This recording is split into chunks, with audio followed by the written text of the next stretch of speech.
Hey, Durin! Any more clues for us? We're all set for the next chapter. Yeah, I was just about to come find you. Let's see what... Now sprout to life the story's seeds, stirred by wind-born melodies. Then on that breeze the music leaves, fading into distant memories. Seek the place where wind and tale entwine, and once there, make 3 riddles into verse, and 3 melodies into song. For in poetry and song will this story start to blossom. Come on! Another riddle? All that talk about wind and melodies? What do you think the answer could be?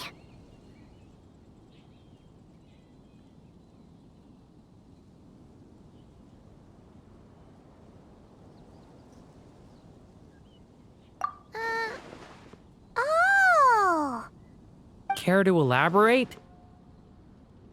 Wind, music, poetry. Tone-deaf bards gotta know the answer. You mean Lord Barbados? Albedo introduced us when I first arrived in Mondstadt. I mean, someone like me was bound to catch his eye sooner or later. It's better that it's out in the open anyway. Now, how should we track him down?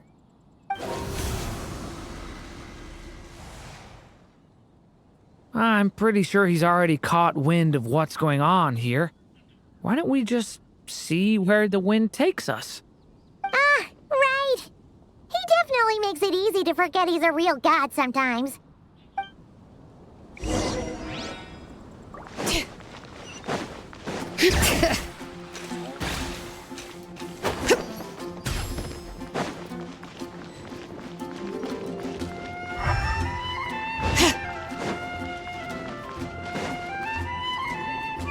Traveler, Paimon! What a sight for sore eyes! And the little dragon from the fairy tale world. I heard your voices calling out to me on the wind. Something about needing help with a riddle? Sorry to disturb you, Lord Barbados. Disturb me? Not at all! To tell you the truth, I'm just as curious about this riddle as you are. Let me take a look.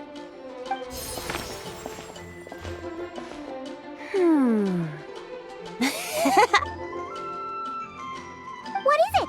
Did you figure out the answer? 3 riddles and 3 melodies. That sure takes me back. The answer you seek lies hidden in memory. Looks like running to Tone-Deaf Bard was the right call after all. Long ago, those mages came to Mondstadt, seeking to test their strength against mine. But I replied, let us make music, not war, and resolve our conflicts through song. So I strummed my lyre and sang them this verse. O wind, welcome now, my guests. Pass through verdant leaves unseen, where shape your formless self may take, and offer up a graceful scene, a fleeting gift for welcome's sake. Leap at the edge of a sea of clouds, where land meets sky and sky meets ground. There frighten off the noisy crowds and bring my guests a calm profound. Fly beneath the stars up high, where mortal noise is swept aside, that my dear guests with starry eyes may share the dreams they hold inside. Now go to where I vowed to keep a quiet spot for them to sleep. No clash, no contest bars the way, just tea and mirth to fill the day. There you have it, the 3 melodies. As for the answers to those 3 riddles, I trust you can guess them by now. The woods, the edge of a cliff, and the sky? Correct! Funnily enough, your mother was also the first to solve it, all that time ago. There must be some kind of special rapport between those who write stories and those who sing them. The woods, a cliff, and the sky. Oh! So that's where it is! I suppose the spot that answer points to is where you're headed next. You should know, after solving my riddle, the mages even accepted my proposal and made that location their official meeting spot. And going by what your book is suggesting, once you found it, you might want to try playing the melody I just shared with you. Guess you can be pretty reliable when it counts, huh? Great Animal Archon? Thanks for the help, Lord Barbados. Still got questions for me, huh? Yeah, you must have read countless tales in your time, being a wandering bard and all. In your experience, why might an author consider a story unfinished? Unfinished? Well, I guess if there's something left to accomplish in the story, or, if the last line goes, "To be continued." Huh?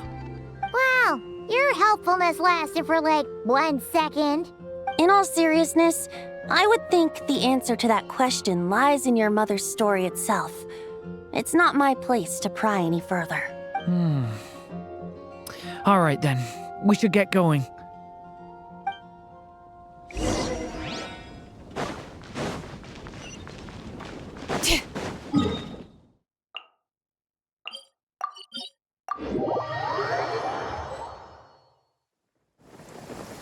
Okay, we're here! Now, we just need to play the 3 melodies, and we should be able to gather the memories for the next chapter, right? A musical performance? Huh.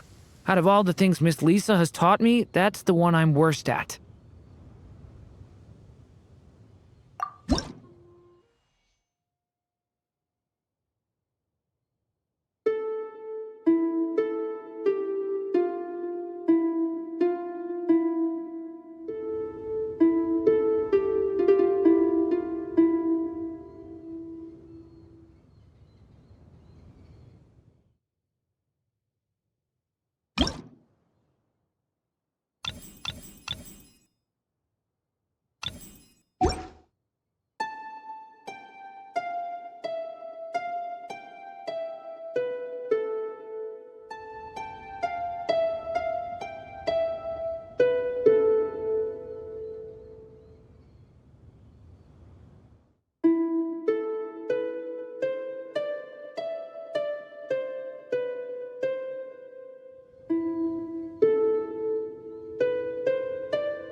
Even a war that shook the world could not halt the witches' gatherings.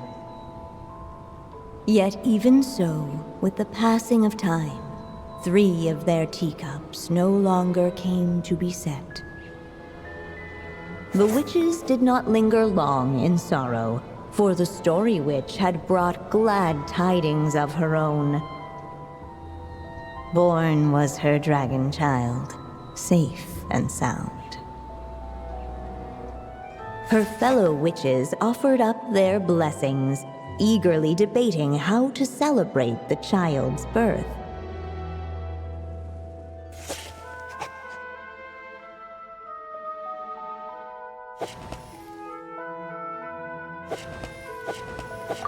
In the end, they settled on the most vibrant balloons they could find. After all, what could be more joyous than the arrival of new life? And so, the witches' gathering turned into a birthday celebration.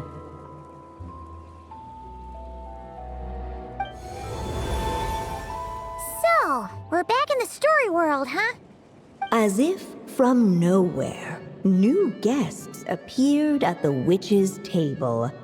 Perhaps they too had come to celebrate the dragon child's birthday. Yet while everyone else was busy thinking about what kind of gift to offer, these three seemed to have come empty-handed. Hardly the recipe for a warm welcome to a birthday party, now is it? A gift? Hey, what's this all about? We only just found out this was a party. While the guests voiced their complaints and grievances, perhaps they should have been wondering what kind of gift to give instead. So, we need to bring a gift to advance the story? Oh, but where are we supposed to get something like that? Perhaps it would be a good idea to have a look around. Why didn't you just say so?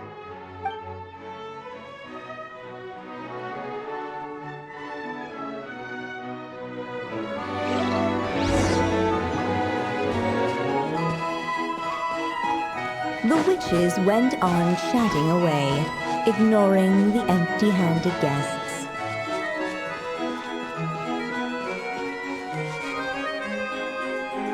Hey, could we use these as gifts, maybe? At last, the guests found something to give the dragon child. Guess that's a yes then. Which one should we go for? Still, the guests wondered, what kind of gift might the little dragon really want? Should they put a warrior's sword in his hand and send him out on an unstoppable quest to save the world? Or perhaps a wandering hero's slingshot and the promise of a life of endless, uncharted adventure? Or maybe even a scholar's tome and the chance to take on all the world's unsolved mysteries. Okay. Wow. That's a lot of pressure all of a sudden. Oh yeah! Technically, we're actually picking a gift for you. So, which one would you prefer? You want me to choose? Wow, this feels kinda special. How come? For as long as I can remember, I've spent most of my time living in the stories my mother created. I always thought my mother had everything written out for me already, just like the toy figures in Constellation Metropole. What I wanted to do with my own future. That's something I've never really thought about. What did I want back then? This is the first time I've ever asked myself that question. Sounds like this is the perfect opportunity to answer it then. It's been a while since you left Simulanka, and after everything that's happened, it might be about time to start thinking about your future. Then let me give it some thought.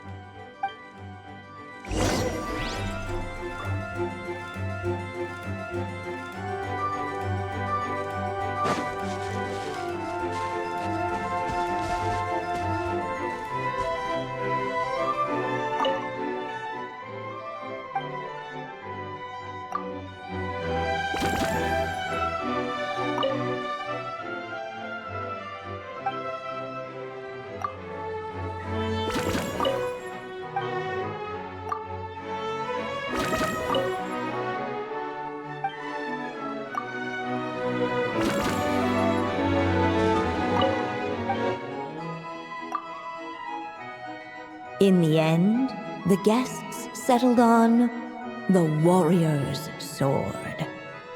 So, your dream is to become a warrior? I just really want to be able to keep people safe. If my time in Nodcry taught me anything, it's that a lot of problems in this world can only be settled by strength of arms. As long as I can help people, that's enough for me. Really? But I don't think it's enough.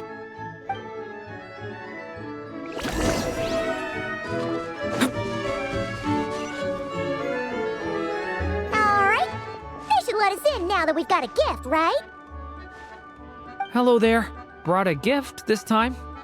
The newly arrived guest presented his gift, wishing the little dragon a future as an indomitable warrior.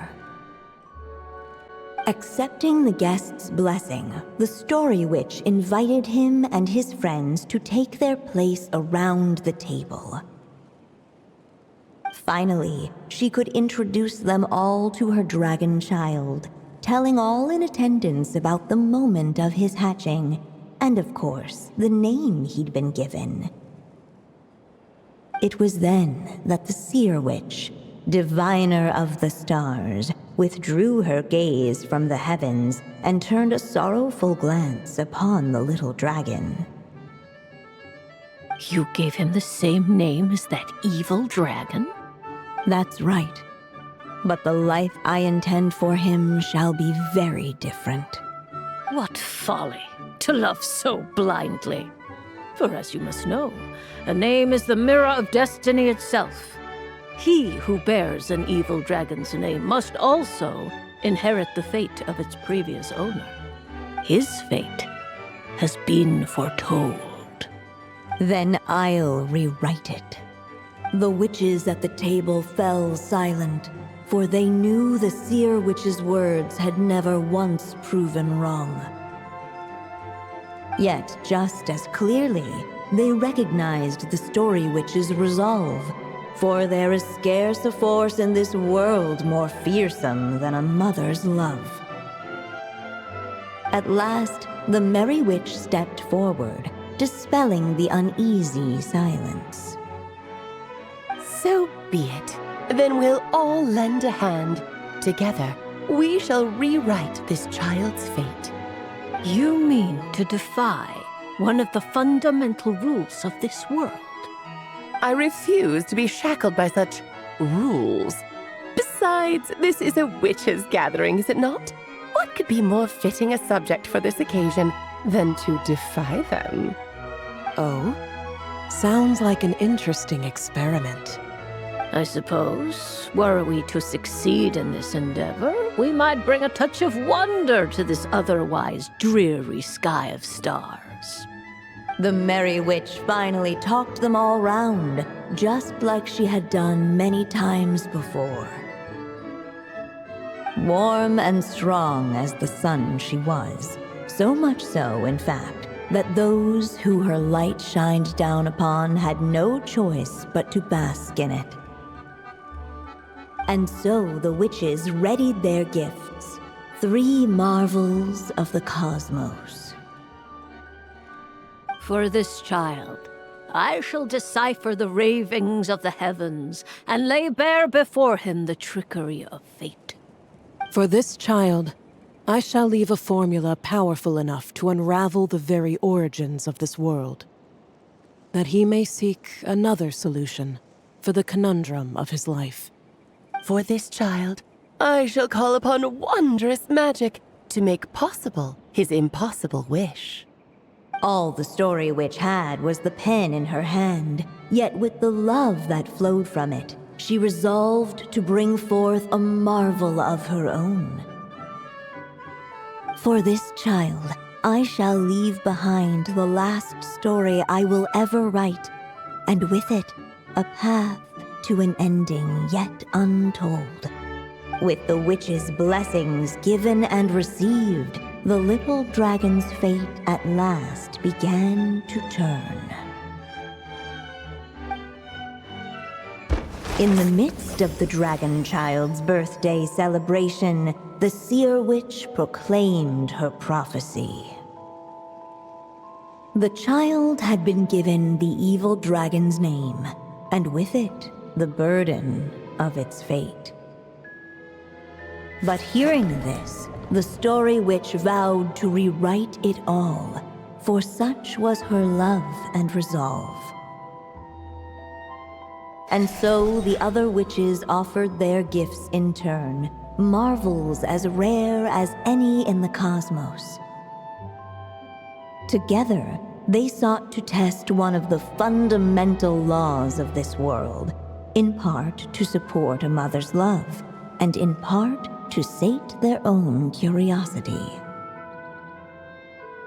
Oh, and I almost forgot. Our new guests came bearing blessings of their own. Who knows? Perhaps this extra bit of courage might be all the little dragon needs to change his fate.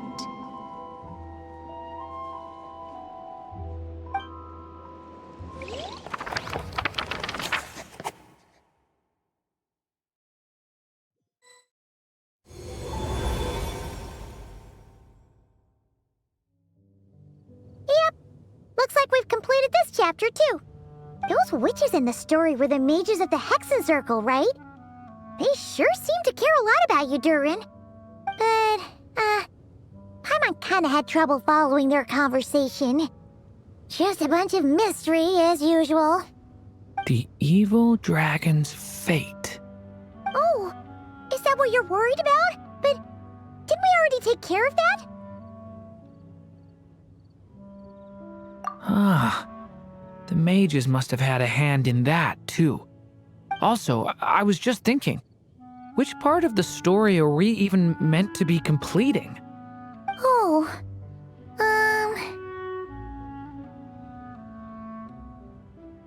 It feels less like we're filling in the gaps and more like we're adding something new altogether. But we use the ink, right? And the book hasn't given us any more clues, so that must mean our task is complete. At least for now. Yeah, I guess we're doing something right. Maybe I'm overthinking things. It's just, this is my mother's final wish, so I don't want to mess it up. Anyway, thanks for all your help. I'll let you know as soon as the book reveals a hint about the next chapter. Okay then. See you in the next chapter.